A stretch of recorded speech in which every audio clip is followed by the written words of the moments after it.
Tripura info news update. নমস্কার। ভারতের জাতীয় কংগ্রেসের তরফ থেকে আপনাদের সকলকে অভিনন্দিত করছি।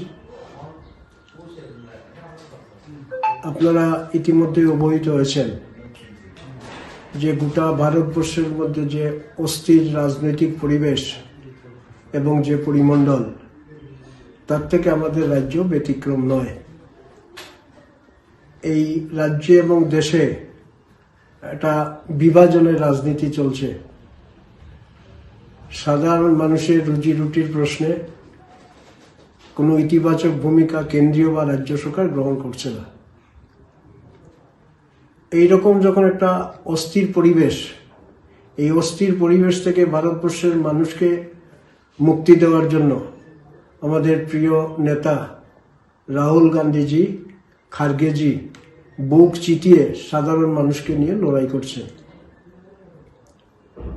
ইতিমধ্যেই আমাদের রাজ্যের অকাল নির্বাচন, ধর্মনগর 56 বিধানসভা কেন্দ্রে আমাদের মাননীয় স্পিকার মহোদয় অকাল প্রয়াণ হয়েছে ওনার। এই অকাল প্রয়াণে আমরা ব্যথিত, মর্মাহত। ঈশ্বরের কাছে ওনার স্বর্গপ্রাপ্তি কামনা করছি।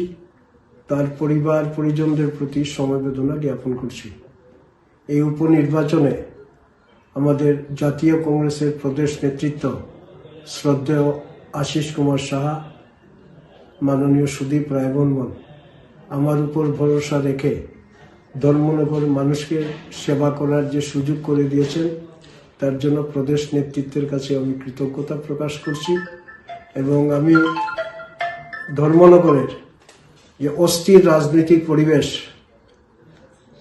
স্বাস্থ্যের ক্ষেত্রে বেহাল অবস্থা, পানীয় জলের ক্ষেত্রে শোচনীয় অবস্থা, বিদ্যুতের বলে লাভ নেই, এই ব্যবস্থা অব্যবস্থার বিরুদ্ধে ধর্মনগর সমস্ত অংশের মানুষকে সাথে নিয়ে আমি সেখানে লড়াই সংগ্রাম সংগঠিত করব।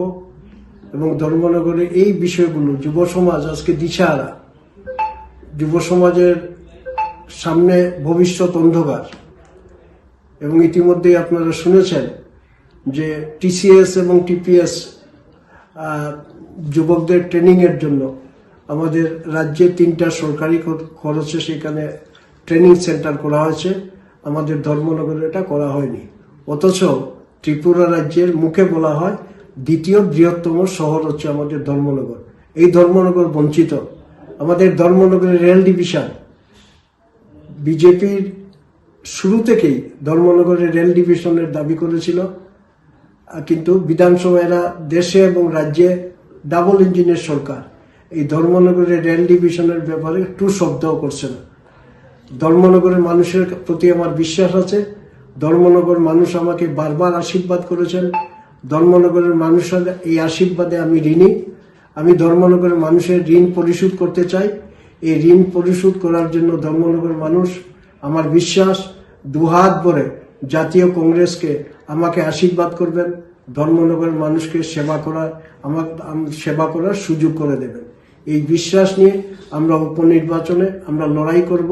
ধর্মনগরের সকল অংশের, ধর্ম বর্ণ সকল অংশের মানুষকে নিয়ে এই উপনির্বাচনে আমরা লড়াই করব। এবং আমার বিশ্বাস ধর্মনগর মানুষ গেল নির্বাচনেও আমাকে দুহাত ভরে আশীর্বাদ করেছেন।